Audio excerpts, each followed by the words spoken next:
Today we turn to Romans and chapter 2 and verse 16. आज हम Romeo के पत्र के दूसरे अध्याय और 16वें वचन की ओर मुड़ते हैं। Here Paul says that in the final day, when God judges all men, यहाँ पौलुस कहता है कि अंतिम दिन में जब परमेश्वर सभी मनुष्य का न्याय करेंगे, it's going to be judged, people are going to be judged according to the gospel that he preaches here in Romans. लोगों का न्याय उस सुसमाचार के अनुसार किया जाएगा जो पौलुस ने यहाँ रोमियो में प्रचार किया है। And what God is going to judge here, it says, is the secrets of men. और यहाँ यह लिखा है कि परमेश्वर जो न्याय करेंगे वह मनुष्य के गुप्त कामों का होगा। The secrets are those things in our lives which other people don't know anything about. गुप्त बातें वे होती है जो हमारे जीवन की ऐसी बातें हैं जिनके बारे में दूसरे लोग कुछ नहीं जानते। Motives, thoughts, attitudes, these are going to be more important in the final day प्रयोजन, विचार और मानसिकता ये अंतिम दिन में और भी महत्वपूर्ण होंगे than what other people know. The hidden things, the actions and words that your friends and others who know you publicly know nothing about. दूसरों को जो मालूम होता है उसकी तुलना में छुपी हुई बातें, वे कर्म और शब्द जो तुम्हारे दोस्त और तुम्हें जानने वाले सार्वजनिक रूप से नहीं जानते, वे अधिक महत्वपूर्ण होंगे। It's very important for you to remember that these are the things which are going to matter in the day when God judges all people. ये बहुत महत्वपूर्ण है कि आप याद रखें कि ये वही बातें हैं जो उस दिन मायने रखेंगी जब परमेश्वर सभी लोगों का न्याय करेंगे। It's a sad thing that many Christians don't think of this.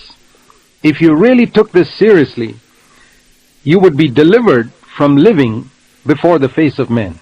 यह दुख की बात है कि बहुत से मसीही इसे गंभीरता से नहीं सोचते। अगर आप सचमुच इसे गंभीरता से लेते तो आप लोगों के सामने जीने के बोझ से मुक्त हो जाते।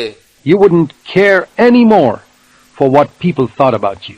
आप अब इस बात की परवाह नहीं रखेंगे कि लोग आपके बारे में क्या सोचते हैं। You'd be much more concerned to know what God thinks about your private life, your motives, your attitudes, your thoughts, your financial dealings, which other people know nothing about. आप बहुत अधिक चिंतित होंगे यह जानने के लिए कि परमेश्वर आपके निजी जीवन, आपका प्रयोजन, आपके दृष्टिकोण, आपके विचारों और आपके वित्तीय मामलों के बारे में क्या सोचते हैं जिनके बारे में दूसरे लोग कुछ नहीं जानते। And the hidden things in your life. और आपके जीवन की छुपी हुई बातें। And then in verse 17 onwards up to verse 29, Paul is, through the Holy Spirit, describing the guilt of the religious sinner. और फिर वचन 17 से लेकर 29 तक पौलुस पवित्र आत्मा के द्वारा धार्मिक पापी के दोष को वर्णित कर रहा है। It's more difficult for religious people to recognize that they are sinners than for out and out immoral, ungodly people. धार्मिक लोगों के लिए यह स्वीकार करना कि वे पापी है उन खुलेआम अनैतिक और अधार्मिक लोगों की तुलना में अधिक कठिन होता है। And here he's talking about Jews because they were the religious people of that time. But we could apply this passage to Christians today, who are the religious people of our time. और यहाँ यह यहूदियों की बात कर रहा है क्योंकि वह उस समय के धार्मिक लोग थे, लेकिन हम इस वचन को आज के मसीहों पर लागू कर सकते हैं जो हमारे समय के धार्मिक लोग हैं। Who hold the Bible, go to church, sing songs, pray, fast, give money for God's work, have missionary activity, and all the other trappings of religion. जो बाइबल पकड़ते हैं, कलीसिया जाते हैं, भजन गाते हैं, प्रार्थना करते हैं, उपवास करते हैं, परमेश्वर के काम के लिए दान देते हैं, मिशनरी गतिविधियों में भाग लेते हैं और धर्म के सभी अन्य बाहरी काम करते हैं। And he says here, if you bear the name Jew, and we could say if you bear the name Christian, and rely upon the law, that means you rely upon the Bible, it's God's word. और यहाँ वो कहता है अगर तुम यहूदी के नाम धारण करते हो, और हम कह सकते हैं कि अगर तुम मसीह नाम धारण करते हो और तुम व्यवस्था पर भरोसा करते हो, इसका मतलब है कि तुम बाइबल को परमेश्वर का वचन मानते हो। And you boast in God That means you claim to know God personally, you claim to know His will. Verse 18, you claim to approve the things that are essential, being instructed out of the law or God's word. और तुम परमेश्वर पर गर्व करते हो, जिसका मतलब है कि तुम दावा करते हो कि तुम परमेश्वर को व्यक्तिगत रूप से जानते हो, तुम उसके इच्छा अनुसार जानने का दावा करते हो। आयत 18 में तुम यह दावा करते हो कि तुम उन बातों को मंजूर करते जो आवश्यक है, जिन्हें तुम व्यवस्था या परमेश्वर के वचन में सीखते हो। And you are confident that you yourself are a guide to the blind, a light to those who are in darkness, a corrector of the foolish, a teacher of the immature. और तुम आश्वस्त हो कि तुम स्वयं अंधों के मार्गदर्शक, अंधकार में पड़े लोगों के लिए प्रकाश, मूर्खों के सुधारक और अविकसित लोगों के शिक्षक हो। Now, these are phrases that express the attitude of many preachers today.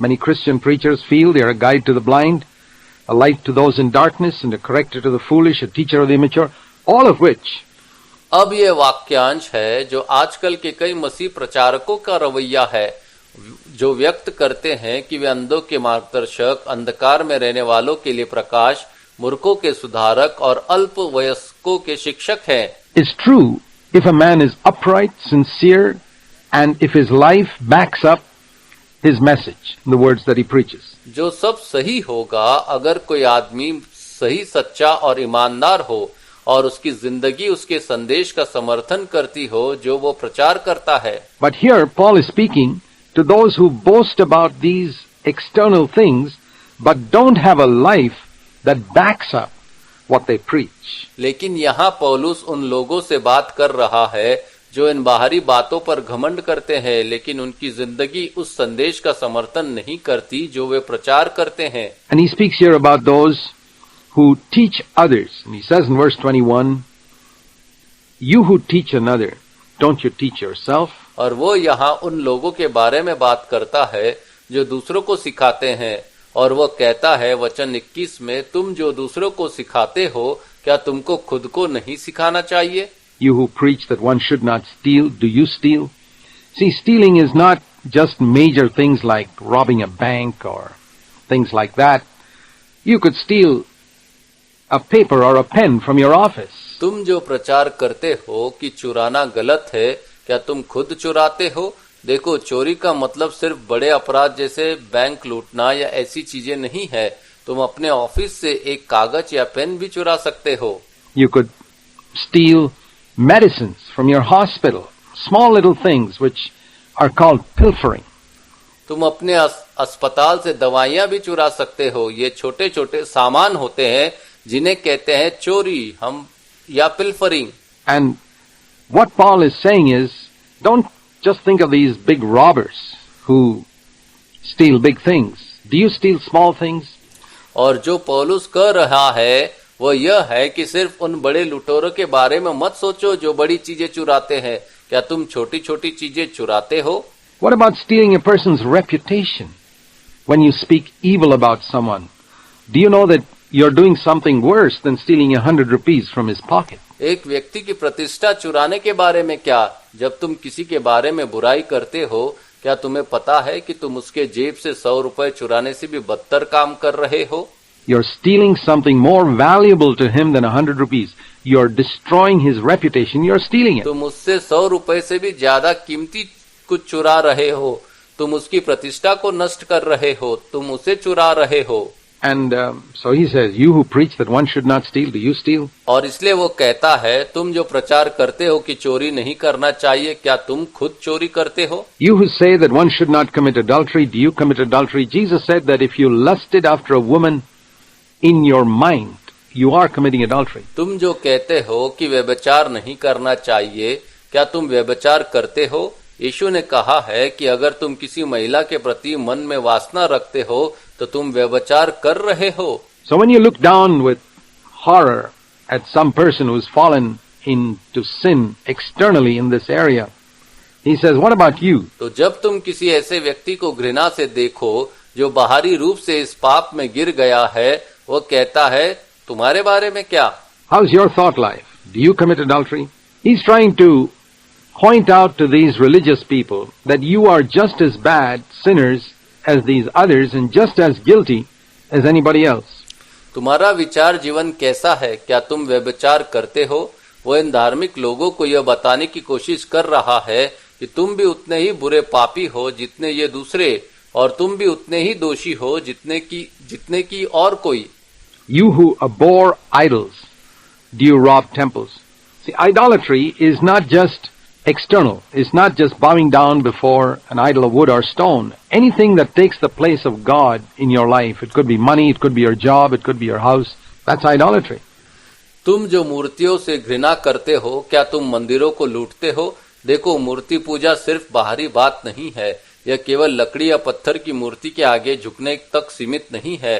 कोई भी चीज जो तुम्हारे जीवन में परमेश्वर की जगह ले ले, वो मूर्ति पूजा है. वह चीज पैसा हो सकती है, तुम्हारी नौकरी हो सकती है, या तुम्हारा घर. यही मूर्ति पूजा है. And he says, you who claim to abhor idols, is there idolatry in your life? और वो कहता है, तुम जो यह दावा करते हो कि तुम मूर्तियों से घृणा करते हो, क्या तुम्हारे जीवन में मूर्ति पूजा है? In other words, to sum it all up, you who boast in the law or in God's word, are you breaking that word in areas where perhaps other people don't know? Do you dishonor God by the way you live? दूसरे शब्दों में कहे तो तुम जो व्यवस्था या परमेश्वर के वचन पर घमंड करते हो, क्या तुम उस वचन का उल्लंघन उन क्षेत्रों में कर रहे हो जहां शायद और लोग नहीं जानते? क्या तुम अपने जीने के तरीके से परमेश्वर का अपमान कर रहे हो? And you have these very sad words, a quotation from the Old Testament. Here in verse 24, for the name of God is blasphemed among the Gentiles because of you, just as it is और written. यहाँ वचन 24 में बहुत ही दुखद शब्द है, पुराने नियम से एक उद्धरण, क्योंकि तुम्हारे कारण अन्य जातियों में परमेश्वर के नाम की निंदा होती है, जैसा कि लिखा भी है.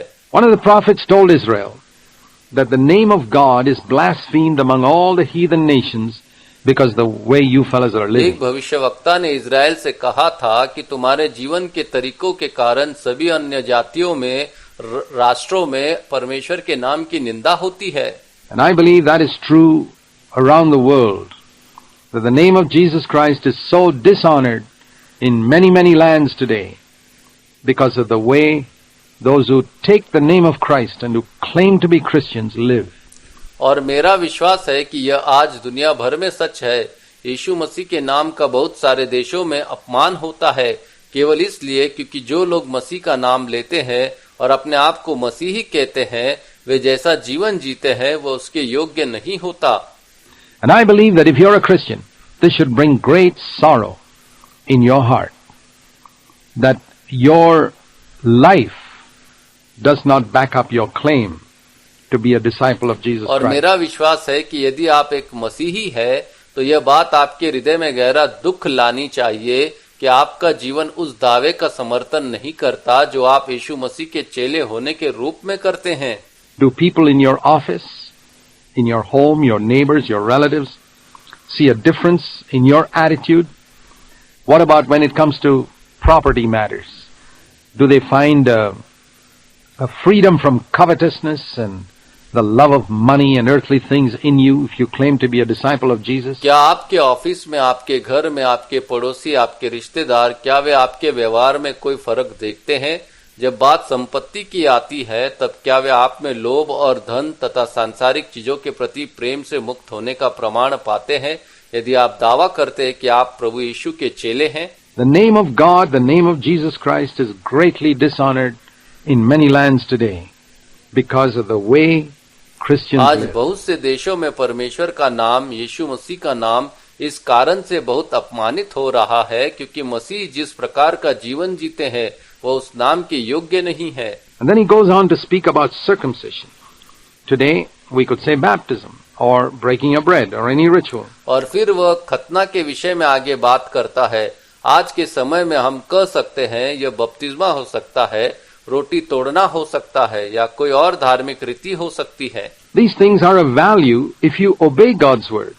I mean, what he says here about circumcision in verse 25 could be applied to baptism or the Lord's table or any other activity, religious ये activity. चीजें तब मूल्यवान होती है जब तुम परमेश्वर के वचन का पालन करते हो.